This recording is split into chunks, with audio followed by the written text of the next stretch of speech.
Big boss season 9ని ఒక హైప్‌కి తీసుకెళ్లేందుకు ఈసారి captaincy contender టాస్క్‌లనైతే big boss తెగ ప్లాన్ చేశాడు.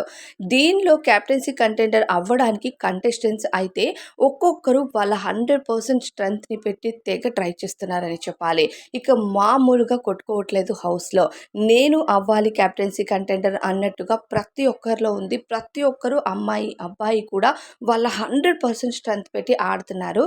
అయితే ఇక నిన్న నైట్ ఎపిసోడ్ అయిపోయాక టెలికాస్ట్ అయిన ప్రోమో విషయానికొస్తే, ఈరోజు టెలికాస్ట్ అవ్వబోతున్న టాస్క్ విషయానికొస్తే, హంగ్రీ హిప్పో అనే ఒక హిప్పోనైతే తెచ్చి హౌస్‌లో పెడతారు గార్డెన్ ఏరియాలో. అది చాలా ఆకలితో ఉంది. స్టోర్ రూమ్‌లో ఒక బాల్‌ని పెట్టాను. ఆ బాల్ ఏ కంటెస్టెంట్స్ అయితే తెచ్చి వేస్తారో, టీమ్స్‌గా ఉన్నారు కదా! Red, green, yellow and blue teams. ఈ టీమ్స్‌లో ఎవరైతే తెచ్చి వేస్తారో వాళ్ళకి మరో టీమ్‌ని రిమూవ్ చేసే అవకాశం అయితే ఉంటుందన్నమాట. నిన్నటి టాస్క్‌ల వరకు కూడా 2 టాస్క్‌లు రెడ్ టీమ్ విజయాన్ని సొంతం చేసుకోవడంతో, ఇక రెడ్ టీమ్‌కి ఒక టీమ్‌ని రిమూవ్ చేసే అవకాశం ఇస్తారు. కిక్ చేసే అవకాశం ఇవ్వడంతో, వాళ్ళు గ్రీన్ టీమ్ అంటే భరణి గారి టీమ్‌నైతే కిక్ చేసి పక్కకు పడేశారు. అయితే ఇక ప్రస్తుతం ఈ హంగ్రీ హిప్పో టాస్క్‌లో కూడా ఇమ్మాన్యుయల్, కళ్యాణ్ అలానే రీతు చౌదరి వీళ్ళందరూ, హరీష్ గారు వీళ్ళందరూ కూడా వాళ్ళ 100% పెట్టారు. ఇక ప్రోమోలో అయితే రీతు చౌదరి హ్యాండ్‌ని గట్టిగా పట్టి లాగేసిన సీన్ కూడా చాలా హైలైట్ అయింది.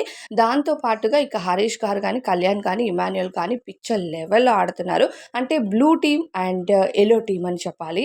చాలా బాగా వాళ్ళు 100% ఇచ్చి ఆడుతున్నారు. ఇక కళ్యాణ్, ఇమాన్యుయల్ ఈ పవర్‌ని ఎన్ని రోజుల నుంచి దాచారా అనే ఫీలింగొచ్చింది. ఇక కళ్యాణ్ అయితే నెక్స్ట్ లెవెల్‌లో ఆడుతున్నాడు. ఇక కెప్టెన్సీ కంటెండర్స్ అయ్యే ఛాన్స్ ఎక్కువగా ఇమాన్యుయల్‌కి, కళ్యాణ్‌కి, రీతు చౌదరికి అలానే హరీష్ గారికి ఉంది అని ఆ ప్రోమో చూస్తే అనిపిస్తుంది. ఇక హరీష్ గారు కూడా ఇమాన్యుయల్‌ని తిప్పి పడేయడము, కళ్యాణ్ హరీష్‌ని పట్టుకొని హోల్డ్ చేస్తుంటే ఇమాన్యుయల్ బాల్ పట్టుకొని పరిగెడతాడు. ఇక స్టోర్ రూమ్ దగ్గరికి ఫస్ట్ శ్రీజ అయితే వెళ్తుంది.